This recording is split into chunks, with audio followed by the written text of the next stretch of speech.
शोभते शशिधरः चित्ते सदा राघवो जिह्वायां सुविराजते भगवती विद्याप्रदा भारती। श्रीसिद्धेश महेशयोः प्रियतमं गंगाधरोपासकं वन्दे तं करुणाकरं सुविमलं दासानुजोद्धारकं दासानुजोद्धारकम्। कृष्णाय वासुदेवाय हरये परमात्मने प्रणतक्लेशनाशाय गोविंदाय नमो नमः। गोविंदाय नमो नमः। आप सभी का स्वागत है साध्य पीएससी एकेडमी के इस ऑनलाइन प्लेटफॉर्म में, जहां आज प्रतिदिन की भांति आज के सत्र की द्वितीय कक्षा लेकर के मैं आप सभी के समक्ष उपस्थित हूं। आप सभी को यह सहर्ष के साथ बताना चाह रहा हूं कि आज गीता जयंती है। आज गीता जयंती है। आज मोक्षदा एकादशी है। मार्गशीर्ष मास शुक्ल पक्ष एकादशी की तिथि, इसी को ही हम गीता जयंती के रूप में मनाते हैं। क्यों? क्योंकि आज ही वह दिन है जिस दिन भगवान ने गीता का प्रवचन प्रारंभ किया था। तो आप सभी को गीता जयंती की हार्दिक शुभकामनाएं। और गीता जयंती में सबसे अच्छा हो क्या सकता है? गीता पढ़ना। हम अपने विद्यालय में गीता का पाठ किया करते थे। आज के दिन में पहले अध्याय से लेकर के 18वें अध्याय तक गीता का पाठ करते थे। तो आज हमारा सौभाग्य देखो कि सिलेबस पहुंचा भी कहाँ? गीता में पहुंचा है। और गीता जयंती के दिन हम गीता पढ़ने से बेहतर और क्या हो सकता है? और पढ़ना और पढ़ करके अपना लेना, अपनाना तो दूर की बात है, लेकिन अभी समझ लेना ही ज़्यादा बेहतर है। क्लियर? तो गीता सर्वोपनिषदाम गावो सर्वोपनिषदो गावो दुग्धा गोपाल नंदन। और आगे क्या था? पार्थो वत्सः सुधीर भोक्ता दुग्धम गीतामृतम महत। सर्वोपनिषदो गावो दुग्धा गोपाल नंदना पार्थो वत्सः सुधीर भोक्ता दुग्धम गीतामृतम महत। कहने का अभिप्राय, पहले दिन भी मैंने इस बात को समझाया था कि सारी उपनिषदें गाय हैं। सर्वोपनिषदा गावो दुग्धा गोपाल नंदना। और उस जो भगवान जो कृष्ण है उस गाय के दूध को निकालने वाले हैं। दुग्धा गोपाल नंदना। कौ वर्तते दुग्धा। दुग्धा कौन है? तो गोपाल नंदना। और पार्थो वत्सः सुधीर भोक्ता।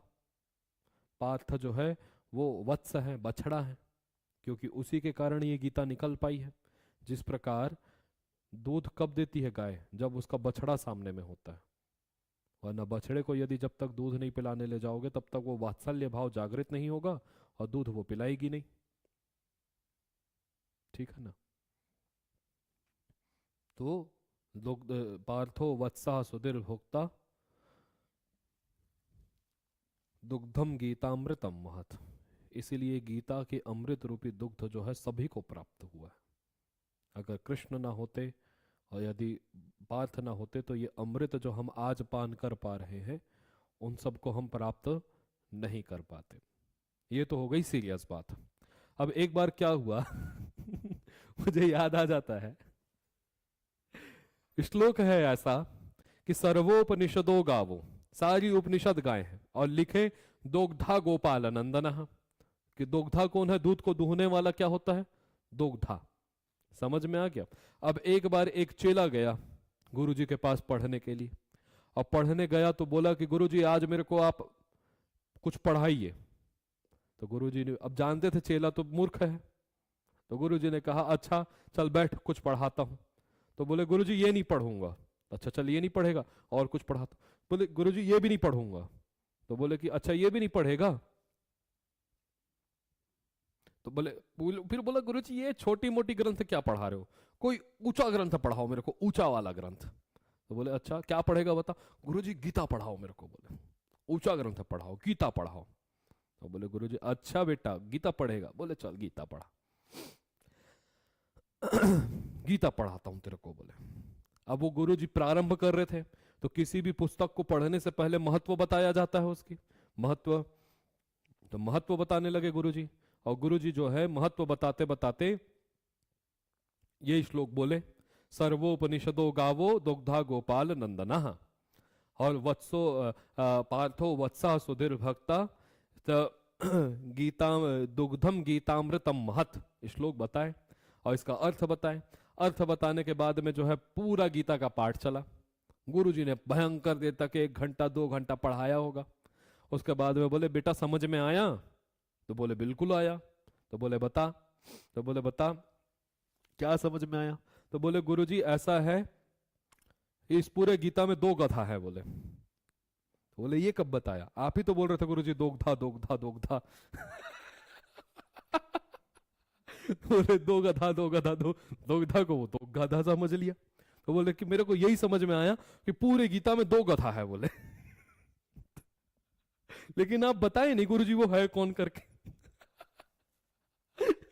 वो आपने बताया नहीं गुरुजी वो है कौन। तो गुरुजी माथा पकड़े। तो बोले बेटा बिल्कुल सही बोला, 2 गधा है पूरे उसमें। तो बोले गुरुजी कौन कौन है बताए तो नहीं? तो बोले एक मैं और एक तू। बोले 2 गधा है। तो ये अर्थ मेरे को याद आ रहा था। पूरे गीता में 2 कथा है, गुरुजी आप बताए नहीं कौन कौन है। तो बोले अभी बताता हूं, एक मैं हूं और एक तू है। बोले तो दुग्धा का ऐसा अर्थ किया। तो अब इसलिए इससे क्या होता है कि पात्र को ही ग्रंथ देना चाहिए। अगर अपात्र को दोगे तो ऐसा ही अर्थ करेंगे, ठीक है ना। इसीलिए हर किसी को गीता या हर किसी को अपने धर्मशास्त्र पहले नहीं पढ़ाया जाता था। आज भी बचना चाहिए, अपने ग्रंथों को दूसरे के समक्ष खोलने से पहले बचना चाहिए। क्यों? क्योंकि कुछ लोग आजकल समाज में संस्कृत इसीलिए पढ़ रहे हैं क्योंकि वो संस्कृत का खंडन कर सके, और उनमें क्या, उनके पिताजी में भी औकात नहीं है कि वो संस्कृत का खंडन कर सके, लेकिन तो भी दुस्साहस करते हैं। मैं कई लोगों को, ऐसे लोगों को जानता हूं। भाई दूध उसी पात्र में दिया जाता है जो पात्र सुपात्र होगा, लेकिन जो पात्र नीचे से एकदम फटा हुआ है उसमें दूध डालोगे तो दूध नीचे गिरेगा, टिकने वाला नहीं है। इसीलिए उसी बुद्धि में गीता डालो, उसी बुद्धि में संस्कृत डालो जो उसको रख पाए, लेकिन पात्र में ही छेद होगा तब वो नहीं रखने वाला है। तो ऐसे पात्रों में ना दूध डाला जाता है, ना ऐसी बुद्धि में ग्रंथ डाले जाते हैं। समझ में आ गया? क्लियर है?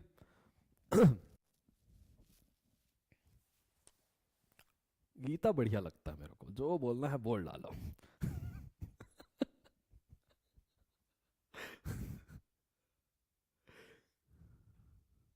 कितने श्लोक तक पढ़े थे? देखो पिछले कक्षा में हमने पढ़ा था कि असोच्यानन वसोचस्त्वम प्रज्ञावादांश भाषसे गतासु न गतांसुंश नानुशोचंति पंडिताः। पंडिताः न अनुशोचंति, पंडित सोचा नहीं करते किसके बारे में? जो गतासून हो गए हैं और जो अगतासून है, दोनों के बारे में पंडित नहीं सोचते हैं। तुमने शोक भी कहां किया जहां नहीं करना चाहिए था, ठीक है।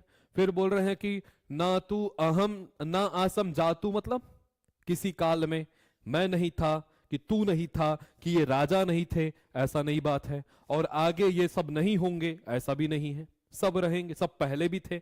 शरीरी की दृष्टि से देखोगे, शरीरी पहले भी था, आज भी है, कल भी रहेगा। ये सारी बातें कही। फिर उसके बोले कि देहान देहिनोस्मिन यथा देहे कौमारम यौवनम जरा तथा देहांतर प्राप्तिर धीरस्तत्र न मुह्यति। धीर कहीं भी मोहित नहीं होते देही के विषय में, देही अर्थात आत्मा के विषय में। भाई जिस प्रकार इस शरीर को अस्मिन देहे यथा अस्मिन देहे कौमारम यौवनम जराम आयाति, जिस प्रकार बाल्यावस्था प्रौढ़ावस्था और वृद्धावस्था जैसे हमारे इस देह को प्राप्त होता है, वैसे ही उसको भी होता है। सूक्ष्म दृष्टि से समझ लो। यहां से हमको पढ़ना था, ठीक है।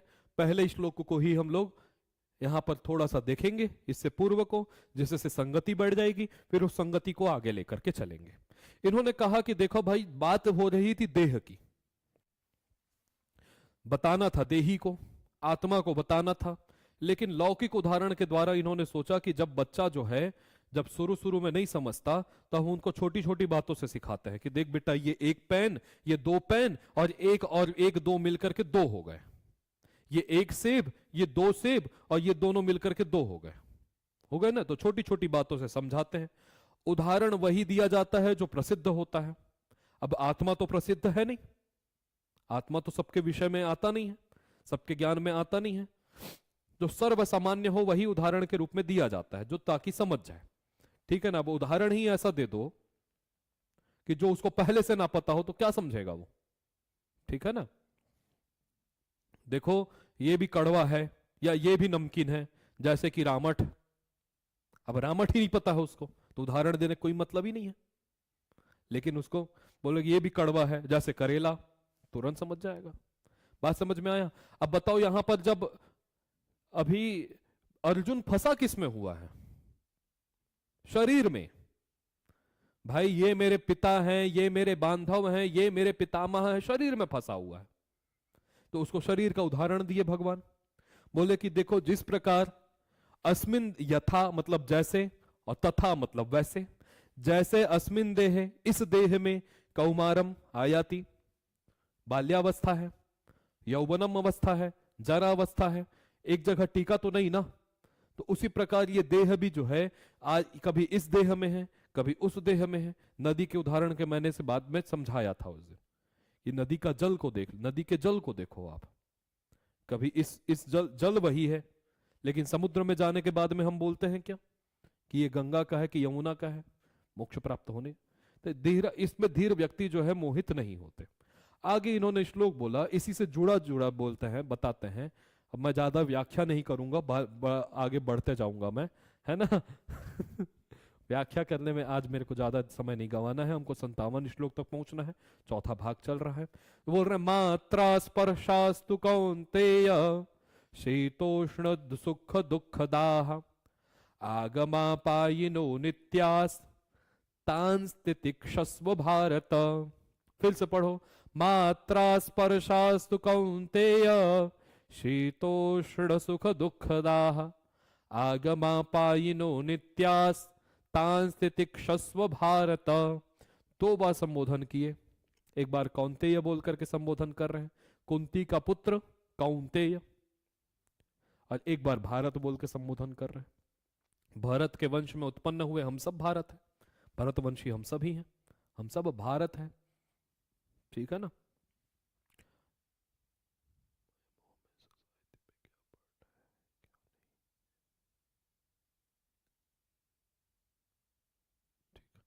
ठीक है। तो बोल रहे हैं कि हे कौन्तेय, यहां पर देखना कि हमारे पास एक शब्द आया,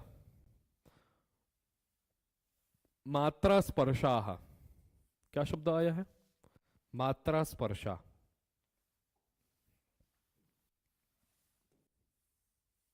बहुवचन दिख रहा है क्या? विसर्ग लगा देंगे तो रामाह की तरह, रामः, रामौ, रामाः।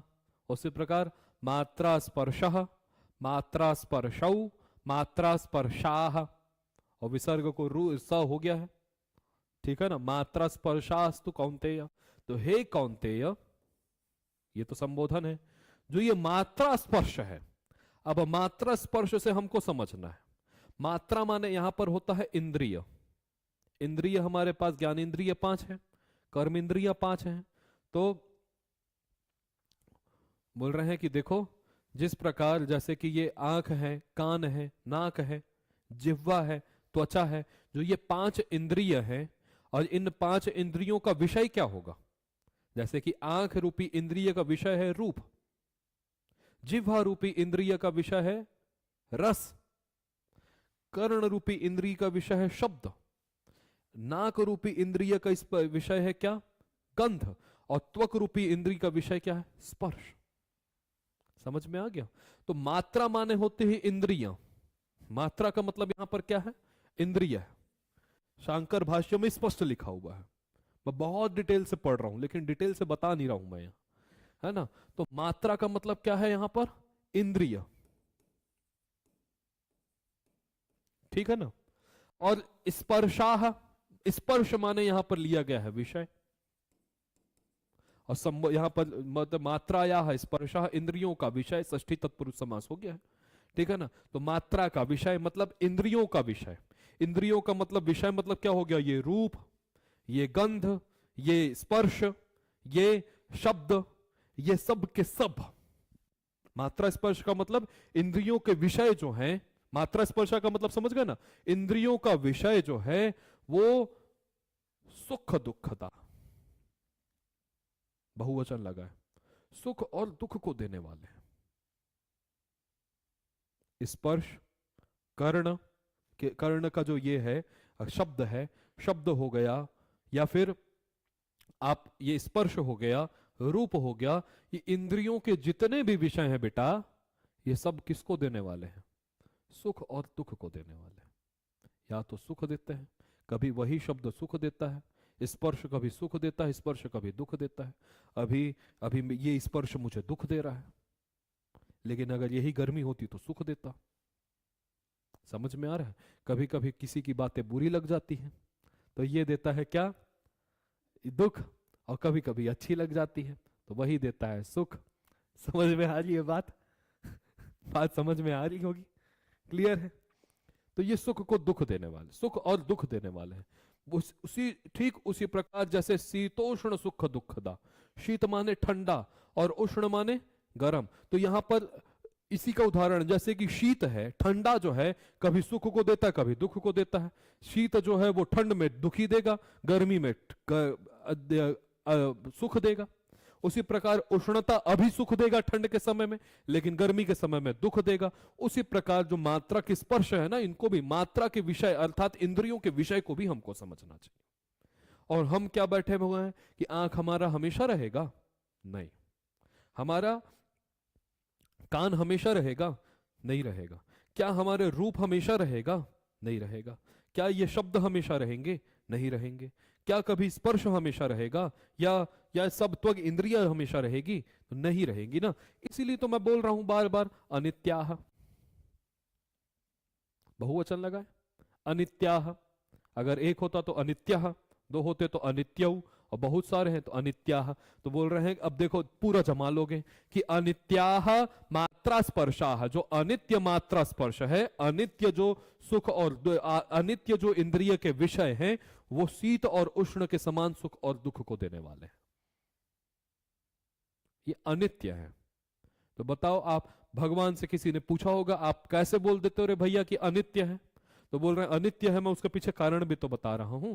बोल रहे हैं आगम पायिनः, ठीक है। आगमा पाई शब्द था, आगमा पाई, आगमा पायिनौ, आगमा पायिनः, बहुवचन लगा है। आगम मतलब आना, और ध्रुवम अपाय अपादानम में हमने पढ़ा था, अपाय माने दूर होना। ध्रुवम अपाय, एक निश्चित स्थिति से अपाय हो जाना, दूर हो जाना। तो बोल रहे हैं कि आगम का मतलब आना, और अपाई मतलब जाना। ये आते हैं, ये जाते हैं, इसलिए कैसे हैं, अनित्य हैं। इंद्रिय उत्पन्न होते, इंद्रियों के विषय उत्पन्न होते हैं, इंद्रियों के विषय नष्ट होते हैं। जो नष्ट हो रहा है, जो उत्पन्न हो रहा है, वो नित्य होंगे कि अनित्य होंगे? अनित्य होंगे। ये अनित्य है, ठीक है ना। तो ये भी विशेषण बन गया किसका, मात्रा स्पर्शा का। तो आगमा पायिनाः अनित्याः शीतोष्ण सुख दुखताः मात्रा स्पर्शा, आने जाने वाले अनित्य शीत और उष्ण के समान सुख दुख को देने वाले, ये मात्रा स्पर्श है। हे कौन्तेय, ये मात्रा स्पर्श वैसे ही है, इंद्रियों के विषय ऐसे ही। समझ में आ रहा है? और ये ऐसे हैं बेटा, इसीलिए बोल रहा हूं, तान सह तौ ते तम तौ तान, मतलब उसको, उसको तितिक्षस्व, छोड़ो। एधस्व बनते हैं ना, उसी प्रत्यय तितिक्षस्व, उसको त्यागो। भारत, हे भरतवंशीय, हे भरतवंशीय अर्जुन, उस मात्रा स्पर्श को तुम त्यागो। मतलब ये अनित्य है, अनित्य के प्रति क्या मोह रखना, जो कल भी नहीं था, आज भी नहीं है, और प्रतिक्षण नष्ट हो रहा है। बात समझ में आ रही है? तो इसको तुम त्यागो। अब इसको युद्ध से जोड़ के देखो, भगवान ऐसा क्यों बोल रहे हैं? क्योंकि अभी तक ये इसी में तो अटका हुआ है अर्जुन। अभी तक अर्जुन किस में अटका हुआ है? इसमें ही अटका हुआ है कि ये रूप में अटका हुआ है कि ये रूप देखो, ये रूप मेरे भीष्म पितामह के जैसा है, इनके कर्म, इनकी वाणी देखो, ये जो मात्रा स्पर्श इंद्रियों के विषय में ही अटका हुआ है, रूप में अटका हुआ है, उनके शब्दों में अटका हुआ है। और ये नित्य है कि अनित्य है? अनित्य है। इसलिए भगवान बोल रहे हैं त्यागो उसको। परंतु उस भीष्म पितामह रूप में जो रह रहा है आत्मा, वो नित्य है, उसको त्यागने नहीं बोल रहे। जबकि उसके विषय को, जो रूप है, जो स्पर्श है, जो गंध है, इन सबको त्यागो। समझ में आ रहा है? इस तरीके से तो दो बार संबोधन किए। बात समझ में आ गया? आगे चलते हैं। वो मात्रा स्पर्श कैसे बना ये सबको भी बता सकता हूं, लेकिन नहीं बताऊंगा। अच्छा, यहां पर याद रखना, यहां पर एक बार धीर शब्द आया, धैर्यवान व्यक्ति यहां पर आया, उसके बाद धैर्य धीर शब्द यहां पर फिर आ रहा है, और एक बार इसके बाद और आएगा। ठीक है ना? तो बार बार बार बार धीर धीर धीर धीर बोलने का प्रयोजन क्या है, इसको भी हम समझेंगे। ठीक है ना? इतना अंतर से क्वेश्चन नहीं करता है, लेकिन चलो फिर बोल रहे हैं, यम ही न व्यथन्त्येते व्यथयन्त्येते, यम ही न व्यथयन्त्येते पुरुषम पुरुषर्षभा, समदुख सुखम धीरम सोमृतत्वाय कल्पते। यम ही न व्यथयन्त्येते पुरुषम पुरुषर्षभा, समदुख सुखम धीरम सोमृतत्वाय कल्पते। कौन? अब देखो बोल रहे हैं कि देखो, यम जो, पुरुषम पुरुष, जो पुरुष, और पुरुषर्षभा ये संबोधन है। संबोधन मतलब पुरुषों में श्रेष्ठ।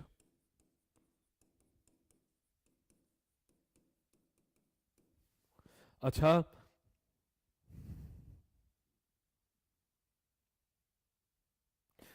जैसे कि अभी मैं सामने में तुम खड़े हो, और मैंने, तुम अपने मन में एक ठान के बैठे हो कि आज अगर मैं स्टेज में गई तो मैं नहीं बोल पाऊंगी। ये एकदम स्पष्ट करके रखा है तुमने। ठीक है ना? मैं वहां जा करके हार जाऊंगी, ये अपने मन में ठान के रखा है तुमने। लेकिन उतने देर में मैंने तुमसे संबोधन किया, हे कभी ना हारने वाली, हे कभी भी हार ना मानने वाली। तो ये तुम्हारा जो ये मन में पहले से जो ठान के रखी थी ना, वो थोड़ा कमजोर पड़ जाएगा। आज तो नहीं हारूंगी, सर ने ऐसा कह दिया है, आज तो नहीं हार सकती, वरना ऐसा संबोधन क्यों करते वो? समझ में आ रहा है? अब श्रेष्ठ व्यक्ति कौन है? श्रेष्ठ व्यक्ति वो है क्या जो सुख और दुख, सुख में सुखी रहे, दुख में दुखी रहे, जो नित्य को नित्य ना माने, जो अनित्य को अनित्य ना माने, वो श्रेष्ठ है? नहीं। लेकिन दुर्योधन अभी कैसी स्थिति में वही मान के बैठा हुआ है, अनित्य को नित्य मान के बैठा हुआ है, नित्य को अनित्य मान के बैठा है, तो वो श्रेष्ठ नहीं हुआ ना। लेकिन भगवान बोल रही है, हे पुरुषर्षभा, हे पुरुषों में श्रेष्ठ, हे पुरुषों में श्रेष्ठ।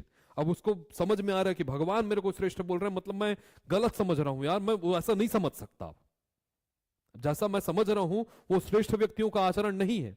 जैसे कि मैंने तुमको कहा, हे कभी ना हारने वाली, अब तुम्हारा जो मन में निश्चय करके रखा है कि मैं तो हार जाऊंगी, वो निश्चय, वो दृढ़ निश्चय जो है वो थोड़ा कमजोर पड़ गया। अब कैसे हारूंगी, मैं भी देखती हूं, ऐसा वाला हो जाए। समझ में आ रहा है? बोल रहे हैं कि देखो, जो जो पुरुष है ना, न ही, क्योंकि जो ये अनित्य, अनित्य क्या है? मात्रा स्पर्श। पिछले श्लोक को कनेक्ट करना, मात्रा स्पर्श अनित्य है। और ऐसे अनित्य वस्तुओं में जो पुरुष है, जो पुरुष जो है वो कभी भी व्यथित नहीं होता। जो पुरुष जो है कभी भी व्यथित नहीं होता कि भाई ये, अब जैसे कि जानने के बाद भी उस आगे गड्ढा है, और गड्ढा को जानने के बाद भी उसमें चले जाना, ये श्रेष्ठ है कि बेवकूफ है? बेवकूफ है। अब जो जान रहा है कि ये अनित्य वस्तु है, अनित्य जानने के बाद भी उसमें राग लगाना, ये नित्य, ये बेवकूफी का काम है कि ये श्रेष्ठ का काम है? बेवकूफी का काम है। लेकिन जो जो श्रेष्ठ व्यक्ति होते हैं ना, वो ये नित्य अनित्य के जो ये मात्रा स्पर्श है, इनके विषय में कभी भी व्यथित नहीं होते। वो पुरुष कभी भी व्यथित नहीं होते। और देखो पुरुषम में द्विवचन लगाए थे, यम में भी लगाए, इधर धीरम में भी लगाए। जो व्यक्ति यहां पर जो बोले नहीं, जो नहीं बोले हैं, यहां पर बोल रहे हैं कि ये पुरुषाह ऐसे बोलना था, ऊपर में बहुवचन लगाए थे तो बोल रहे हैं कि ये पुरुषाह न व्यथत्येते एधते एधेते एधन्ते। तो उसी प्रकार व्यथयत्यते व्यथयत्येते व्यथयत्यन्ते। तो ये पुरुषाह, जो पुरुष व्यथित नहीं होते हैं, उस पुरुष को अब द्विवचन लगाएंगे, उस पुरुष को। तो यम पुरुषम, यम पुरुषम, यम धीरम पुरुषम, उस धीर पुरुष को अमृतत्वाय, अमृतत्वाय मतलब मोक्ष, अमृत माने मोक्ष, और अमृत उसको प्राप्त होता है, मोक्ष उसको प्राप्त होता है। जो इस मात्रा स्पर्श अनित्य वस्तु में राग इत्यादि नहीं लगाते, इनसे जो सम सुख और दुख और सुख में जो सम रहते हैं, एक जैसे रहते हैं, क्योंकि उसको पता है कि अनित्य है, जो सम रहते हैं, ऐसे व्यक्ति को निश्चित रूप से अमृतत्वाय कल्पते, उसको अमृत प्राप्त होता है, मोक्ष प्राप्त होता है। ठीक है ना। अमृत का मतलब यही तो है, कभी जयू मत कभी मरू मत, यही तो बात है। तो आदमी जीता मरता कब है? शरीर जीता है, शरीर मरता है, और शरीर ही नहीं रहेगा तब आत्मा, केवल आत्मा के रूप में रहोगे तो अमृत हो गया वो। समझ में आ रही मेरी बात?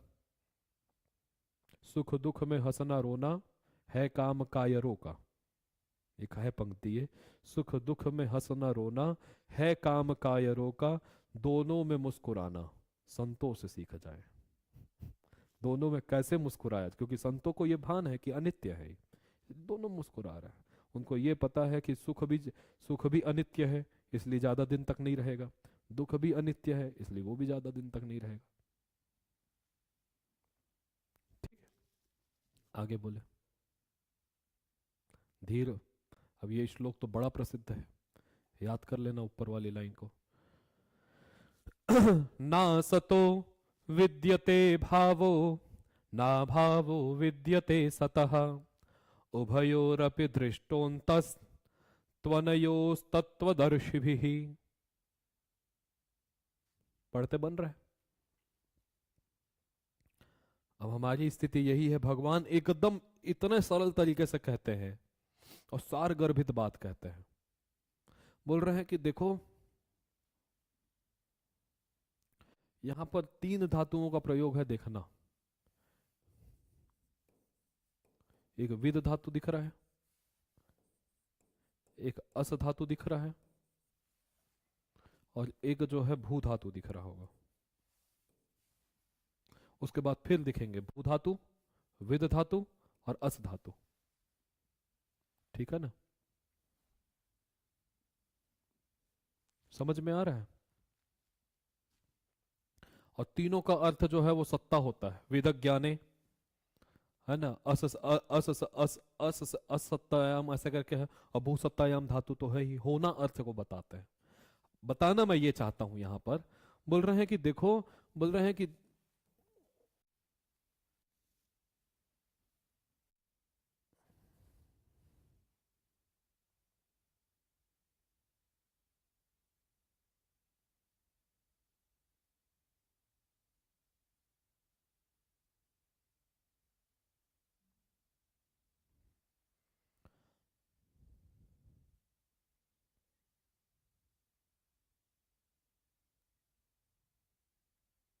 ठीक है, बिल्कुल ठीक है। अब देखो बोलते हैं कि देखो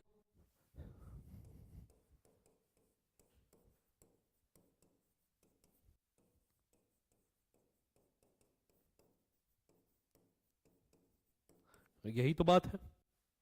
अब बोल रहे हैं कि देखो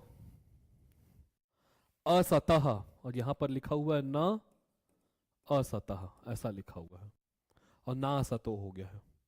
समझ में आ रहा है ना? तो बोल रहे हैं असत का भाव न विद्यते, असत की सत्ता नहीं है, असत की कभी सत्ता थी ही नहीं।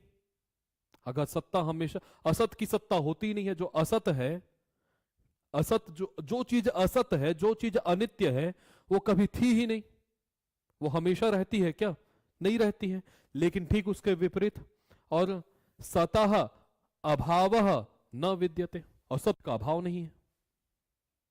सत का अभाव की सत्ता नहीं है और सत का अभाव नहीं है। बात को समझना भाई, जो असत होता है उसकी कभी सत्ता रहती ही नहीं है। भाई मैं असत हूं, उसकी हमेशा सत्ता रहेगी क्या? मैं असत नहीं हूं। मेरा ये शरीर जो असत है, ये मेरा शरीर बोलना ही, यही संबंध जोड़ना ही सुख दुख को देना है। मेरी बात एकदम अब देखो, जहां पर संबंध होगा ना वहां सुख दुख अपने आप आ जाता है।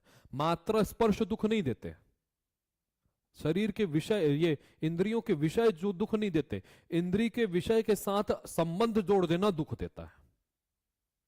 भाई अब रूप यदि दुख देता तो सब रूप दुख देता, ये रूप मेरे को अभी दुख नहीं देगा। क्यों? क्योंकि ये मैं जानता हूं मेरा नहीं है, लेकिन मेरा घर टूटेगा तो मेरे को दुख देगा, वही रूप दुख देगा।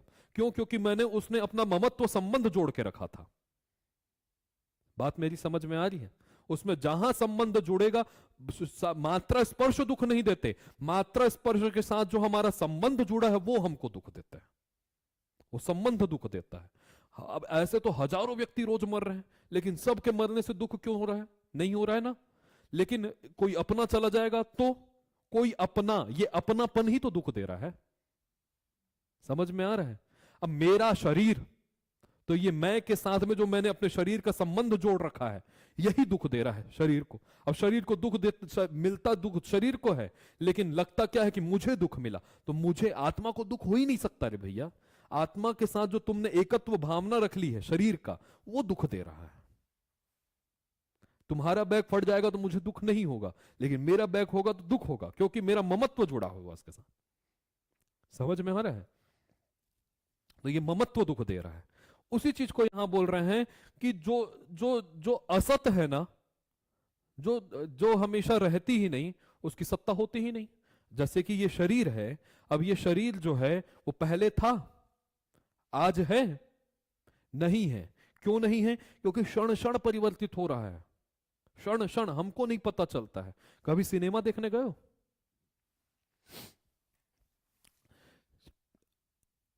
कितना अच्छा उदाहरण है, देखो कभी मूवी देखते जाओ, अब मूवी में प्रत्येक क्षण में सीन बदल रहा है, प्रत्येक एक क्षण में अगर सूक्ष्मता से देखोगे तो एक सीन एक बार में एक ही बार दिखाई देता है, वो दूसरी बार दिखाई नहीं देता। लेकिन आपको क्या लग रहा है कि लगातार दिखाई दे रहा है। क्यों? क्योंकि उसमें इतनी तेजी है कि आपको लगता है कि देखो, अब जैसे कि अब ये नहीं आते, आते हैं क्या? नहीं आते, वो एक ही नजर आने लग जाता है। क्यों? क्योंकि उसमें तेजी इतनी है। उसी प्रकार हमारा सिनेमा भी यार अटक जाता है।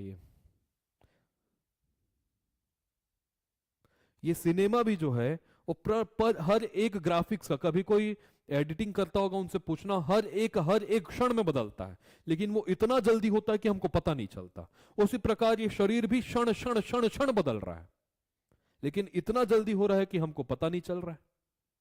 तो ये असत था, ना पहले कभी था, ना आगे कभी रहेगा, ना अभी है। तो जो बताओ, असत की तो कभी भाव अर्थात सत्ता न विद्यते, कभी होती ही नहीं, कभी होती ही नहीं। समझ में आ गया?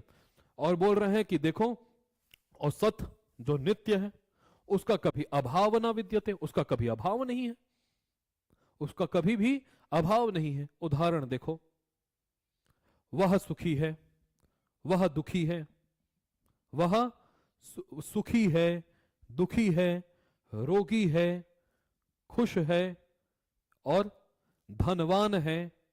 इन सब में कॉमन क्या है? है। कॉमन क्या था? है। और बदल कौन रहा है? सुख दुख, ये सब बदल रहा है, लेकिन एक सत्ता जो सब में थी वो थी है। इसी है को ही पहचानना है। मैं सुखी हूं, दुखी हूं, तो सुख दुख, लेकिन हूं हमेशा रहेगा। सुख दुख बदलता रहेगा, लेकिन हूं कभी नहीं बदलेगा। कल आज आप सुखी नहीं हो तो आप बोल रहे हो दुखी हूं, दुख बदल गया, सुख में आ गया, लेकिन हूं बदला क्या? नहीं बदला ना, वो तो यथावत है। मैं धनवान हूं, मैं गरीब हूं, तो बदला कौन? हूं कि धनवान? हूं नहीं, हूं यथावत बना हुआ है। तो ये है, हूं, यही शब्द तो आत्मा के लिए आई है। अस्मद अस्मद युष्मद गोचरयो, ब्रह्म सूत्र पढ़ोगे स्टार्टिंग में आता है। अस्मद शब्द, अहम शब्द जो है आत्मा के लिए आता है।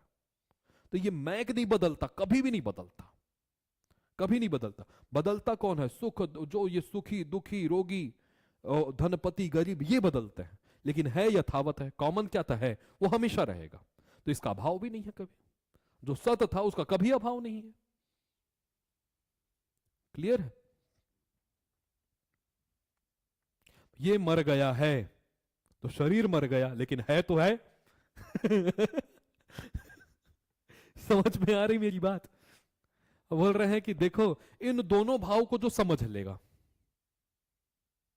ये दोनों भाव, बोल रहे कि ये बात मैं नहीं बोल रहा, बोले भगवान नहीं बोलते। भगवान बोल सकते थे कि मैं जानता हूं, लेकिन उन्हें बोल रहे हैं कि, बोल रहे तत्वदर्शी भी, तत्वदर्शी, प्रत्यक्षदर्शी, प्रत्यक्ष देखने वाला। एक्सीडेंट को होते हुए कौन देख रहा है? प्रत्यक्षदर्शी कौन था रे? लेके लो, प्रत्यक्ष देखने वाला। उसी प्रकार जो तत्व को देखने वाला, ब्रह्म को देखने वाला, वो तत्वदर्शी। और तृतीया के बहुवचन में क्या बन जाएगा? तत्वदर्शी भी बन गया। तत्वदर्शी भी मतलब तत्वदर्शियों के द्वारा, ठीक है ना। अनयो हो, इन दोनों, उभयो हो दृष्टा, इन दोनों को देखा गया है, इन दोनों का अनुभव किया गया है। किन दोनों का? सत और असत का। वास्तव में ही अनुभव, अगर ये अब देखो, थोड़ा सा बात है। बोले कि देखो, असत की सत्ता नहीं होती और सत का कभी अभाव नहीं होता। ना सतो विद्यते भावो, ना भावो विद्यते सतः। आज यही लाइन लगा देना जाके स्टेटस में और बोलना गीता जयंती की शुभकामनाएं। असत का कभी अभाव नहीं है, असत का हमेशा अभाव है और सत का कभी अभाव नहीं होता। यह लिखना कि सत की कभी अभाव नहीं होता और असत की कभी सत्ता नहीं होती, ये बात लिख देना। अब बोल रहे हैं कि देखो, ऐसा मैं नहीं बोल रहा हूं अर्जुन, तत्वदर्शी भी, तत्वदर्शाओं कर्मवाच्य में प्रयोग किया गया है। तत्वदर्शियों के द्वारा दृष्टा में दृश्य धातु से इकता प्रत्यय हुआ था, तो कर्म अर्थ को बता रहा था, इसलिए यहां पर एक वचन न लगा करके कर्तृकर्णयो तृतीया से तृतीया लगाए हैं। तो तत्वदर्शी भी दृष्टा, तत्वदर्शियों ने देखा है। किसको? तो उभयो हो, ये दोनों को, कि असत की सत्ता नहीं होती और सत का कभी अभाव नहीं होता। इन दोनों अवस्थाओं को किसने देखा है? तत्वदर्शियों के द्वारा अनुभव किया गया है, तत्वदर्शियों के द्वारा अनुभव किया गया। इतना समझ में आ गया? लेकिन अगर गहराई से देखोगे, जब आप भगवान स्वयं बोल रहे, वास्तव में अनुभव एक ही चीज का होता है, सत का। जो असत है ही नहीं उसका अनुभव कैसे होगा? सत का अनुभव होते ही वो अपने आप उजागर हो जाता है। भाई, स्वयं प्रकाश को अब बताओ, मैंने सूर्य का उदाहरण कई बार दिया है। सूर्य को किसी और के प्रकाश की आवश्यकता पड़ती चमकने के लिए? नहीं। जिसको सूर्य का ज्ञान हो गया उसको पता चल जाएगा कि नहीं कि चांद का अपना प्रकाश नहीं था, जुगनू का अपना प्रकाश नहीं था, मेरा स्वयं का अपना प्रकाश नहीं था, जबकि मैं किससे प्रकाशित हो रहा हूं? सूर्य से। इसका मतलब सत्य क्या है? सूर्य। और मेरे अंदर जो प्रकाश दिखाई दे रही है वो क्या है? असत है। ये बात समझ में आती है कि नहीं? अपने आप ज्ञान हो जाता है। तो ज्ञान होता है हमेशा सत का, असत अपने आप मिट जाएगा। एकदम क्लियर है? इस बात को याद हो गया?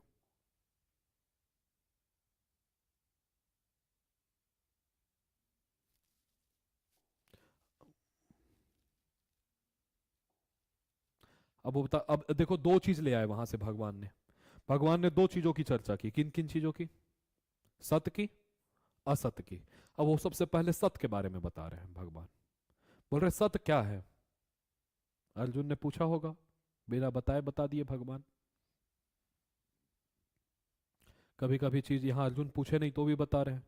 कभी कभी सामने वाले के ऊपर निर्भर होता है कि वो क्या जानना चाहता है। सामने वाले की चेहरा देख करके पता चल जाता है कब इसके आगे नहीं बताना चाहिए, मेरे को बोर हो जाएंगे।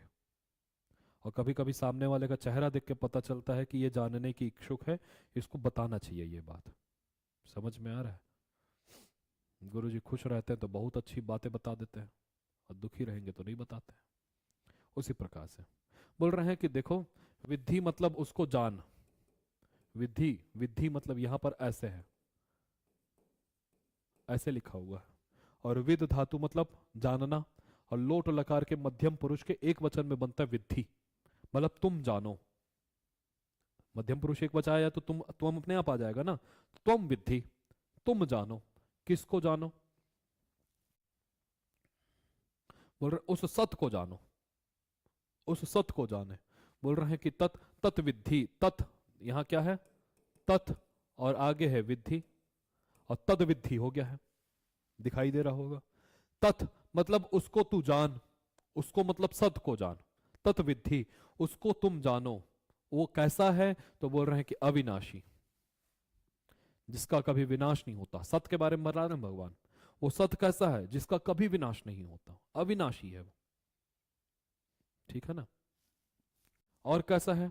ये न सर्वमिदम ततम। ततम मतलब यहां पर देखो, एक तनु विस्तारे, तनु धातु है विस्तार अर्थ में, और तनु विस्तार धातु में शेष रह जाता है तन, और तन से इक्ता प्रत्यय करो, और न को जो है वो त होकर के ततम बन जाता है, तत शब्द बन जाता है।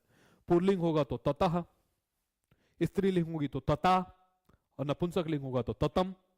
और ये तनु किस अर्थ में आई थी? विस्तार अर्थ में। तो विस्तार मतलब व्यापक, बड़ा। तो बोल रहे हैं कि ये न सर्वम इदम ततम। इदम मतलब जगत, इदम मतलब जगत। इदम शब्द का ही प्रयोग क्यों किया? क्योंकि जगत जड़ है, नपुंसक है, इसलिए उसके लिए नपुंसक लिंग का प्रयोग किया जा रहा है। इदम सर्वम, जो ये सारा जगत है, ये न मतलब जिसके द्वारा, ततम मतलब व्याप्त है। ये सारा जगत,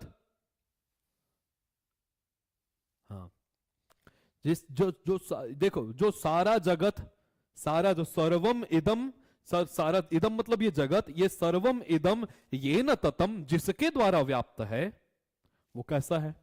अविनाशी है। और उसी को क्या है? तुमको जानना है। तद विद्धि, उसको जानो, उसको जानो जिसके द्वारा सारा जगत व्याप्त है, उसको जानो जो अविनाशी है। बात समझ में आ रहा है ना? और बताओ, अब बताओ, यहां पर लिखा है देखो, उसी, अब देखो कई सारे शब्द आएंगे, याद रखना, कई सारे शब्द आएंगे। कभी कभी उसी शरीर, उसको शरीर, उसी आत्मा को शरीरी बोलेंगे, कंफ्यूज नहीं होना इसलिए बता रहा हूं। कभी देही बोलेंगे, ये शब्द तो देखे ही हैं। कभी अक्षर बोलेंगे, न क्षरति अक्षरा, जिसका कभी क्षरण ना हो, वो अक्षर है। समझ में आया? कभी कभी उसी को पुरुष भी बोलेंगे, क्योंकि सांख्य कारिका में जो पुरुष आया, आत्मा की ही तो बात हो रही है वहां भी। कभी कभी उसी को पुरुष बोलेंगे, कभी कभी उसी को अव्यय बोलेंगे। क्या बोलेंगे? अव्यय। अब व्याकरण में दिमाग मत लेके जाना अव्यय से, समझ में आ रहा है? तो बोल रहे हैं कि अस्य अव्ययस्य, दिख रहा है, अस्य अव्ययस्य विनाशम, विनाश न कर्तुम कश्चित अर्हति। कोई भी, अस्य अव्ययस्य, अव्यय माने ब्रह्म, इस आत्मा का, अस्य अव्ययस्य, इस आत्मा का, कश्चित मतलब कोई, विनाशम विनाश, न कर तुम अर्हति, नहीं कर सकता। कोई भी व्यक्ति, कोई भी व्यक्ति नहीं बोले, कोई भी, कश्चित अपि, कश्चित कोई भी, अस्य अव्ययस्य विनाशम न कर तुम अर्हति, नहीं कर सकता। ऐसे चीज को तू जान। अब वो ये शरीर है क्या? ऐसा चीज नहीं है। क्यों? अविनाशी है ये? नहीं है। ये इससे मेरे शरीर से सब व्याप्त है? नहीं है। क्या ये इसका विनाश नहीं किया जा सकता? किया जा सकता है। तो इसको मत जान। तो जानना किसको है? ऐसी कोई वस्तु जान जिससे सब व्याप्त है, ऐसी चीज को जान। आगे भी बढ़ा सकता हूं, नहीं बढ़ाएंगे, आगे देखो। अब असत की बात बता रहे, पहले सत की बताए, अब असत की बात बताएंगे। असत कैसा था? अविनाशी था, पूरा शरीर, पूरा जगत जिससे व्याप्त था। और कैसा था? जिसका नाश कोई नहीं किया जा सकता, जिसका नाश कोई नहीं किया जा सकता। अच्छा बताओ, जिसके पास बल है वो क्या होगा? बलवान। धन है वो धनवान। जिसके पास है ना, धन होगा तभी तो धनवान, बल होगा तभी तो बलवान, बुद्धि होगा तभी तो बुद्धिमान। जिसके पास अंत होगा, अंतवान। और बहुवचन में क्या बनेगा? अंतवान, अंतवंतौ, अंतवंतः। ठीक है ना? अंतवंतः देखो बना है। अंत वाला, और एक होता तो अंतवान, दो होते तो अंतवंतौ, बहुत सारे हैं तो, और क्या है देहा। तो अंतवंत इमे देहा नित्यस्योक्ता शरीरिणः अनाशिनो प्रमेयस्य तस्मात् युद्धस्व भारत, तस्मात् युद्धस्व भारत, हे भारत, तस्मात् मतलब इस कारण से, युद्धस्व तुम युद्ध करो, क्योंकि जान लो बेटा। बोल रहे हैं कि इमे देहा, अयम इमौ इमे बहुवचन, देह देहौ देहा बहुवचन, तो इमे देहा अंतवंतः, ये अंत वाले हैं। इसका ये भाई, ये अपने साथ में जिस दिन जन्म लिए उस दिन से अंत वाले हैं, ये प्रतिक्षण अंत हो रहा है इनका। प्रतिक्षण वो डोरी जो बंधी हुई है धीरे धीरे खसकती जा रही है, एक दिन छूट जाएगी। समझ में आ रहा है? तो बोल रहे हैं कि देखो, ये इमे देहा, ये जो देह है वो अंत वाले हैं। समझ में आ गया? वो अंत वाले हैं, ये देह है अंत वाले हैं। जो धनवान है उसके पास धन है, जिसके पास अंत है, तो ये देह कैसा है? अंत वाला है, नाश निश्चित होगा। और शरीरी का मतलब, शरीरी मतलब क्या बताया था? आत्मा। और ये शरीरीणा है जो नित्य है ना? तो बोल रहे हैं कि ये शरीरीणा षष्ठी एक वचन में बना है यार, और ये नित्यस्य देखो षष्ठी एक वचन में, तो नित्यस्य शरीरिणः, समझ में आ रहा है? और अप्रमेयस्य भी, ये भी दिखाई दे रहा होगा षष्ठी, और अनाशिनः भी षष्ठी, अनाशिनः भी षष्ठी। तो ये किसके विशेषण बन जाएंगे? जिसमें षष्ठी लगी हुई है। विशेष ये हो गया शरीरी आत्मा। तो बोल रहे हैं कि अब देह के बारे में जान गए कि नहीं? और यहां देखो, तो यहां पर लिखा हुआ है उक्ता नित्यस्योक्ता, उक्ता मतलब, उक्ता मतलब इसी से संबद्ध है, इसी से जुड़े हुए हैं। ये शरीर किससे जुड़े हुए? ये नित्य तत्व से जुड़े हुए हैं। और वो नित्य तत्व कैसा है? तो वो नित्य तत्व अप्रमेय है, जिनको प्रमा का विषय, प्रमा मतलब ज्ञान, और अप्रमा मतलब जिसका ज्ञान ना हो सके। तो शरीर ही कैसा है? जो अप्रमेय है, जिनको इंद्रियों के द्वारा नहीं जाना जा सकता। आप बोलोगे कि आंख से जान जाऊं, कान से जान जाऊं, नहीं जान सकते। तो कौन जानता है? ध्यान में, समाधि में जाओ, जहां पर इंद्रिया सब काम करना बंद कर जाती है, तब वो तुरीयावस्था लगती है, वहां जान पाते हो। तो इंद्रियों के द्वारा जिसको नहीं जाना जा सकता, ऐसा वो अप्रमेय है। अप्रमेय का समझ में? अनाशिनी है, अनाशिना जिसका नाश नहीं होता, ऐसा कौन? शरीरी। समझ में आ गया? और क्या है? अनित्यस्य, जो नित्य है। जो ये अब पूरा श्लोक का अर्थ ऐसा है कि इमे देहा अंतवंतः, ये देह जो है वो अंत वाले हैं। और किससे जुड़े हुए हैं? तो ये जो अनाशी नित्य अप्रमेय शरीर के द्वारा युक्त है। इसलिए मैं बोलता हूं कि तस्मात, इस कारण मैं बोलता हूं, हे पार्थ युद्धस्व, हे भारत युद्धस्व, तुम युद्ध करो। कहना क्या चाहते हैं? मोह किसके लिए है तुमको? ये शरीर नष्ट हो जाएगा इसी के लिए ना, ये द्रोण नष्ट हो जाएगा, ये भीष्म नष्ट हो जाएंगे, ये दुर्योधन नष्ट हो जाएगा, इसी का तो तुमको मोह है। अभी बता रहा हूं, ये तो अंत वाले हैं। और ये युक्त किससे हैं? आत्मा से। और आत्मा के लिए मैं बोल रहा हूं अनाशिना, वो तो कभी नाश होगा ही नहीं। तो डर किस बात का है? ये नाश हो जाएंगे, वो तो होंगे ही, ठीक है ना? और ये मरेंगे नहीं, वो कभी नहीं मरने वाले। ये हमेशा जीवित रहें, ये चाहते हो तुम। इनका नाश कभी ना हो, ये चाहते हो तुम। ये हमेशा जीवित रहेंगे, हाँ रहेंगे, मैं बोल रहा हूं। और ये नाश ना हो, वो तो होके रहेंगे, तुम दोनों नहीं बिगाड़ सकते। नाश होके रहेंगे ये, क्योंकि इनका ये क्या है? ये इनका देह है, वो नाश होकर के ही रहेगा, क्योंकि वो अंत वाला है। और जो उनमें रहने वाला आत्मा, वो हमेशा रहेगी। इसलिए तस्मात युद्धस्व भारत, इसलिए हे भारत तुम युद्ध करो। अब भगवान यहां से बहुत कुछ बोले।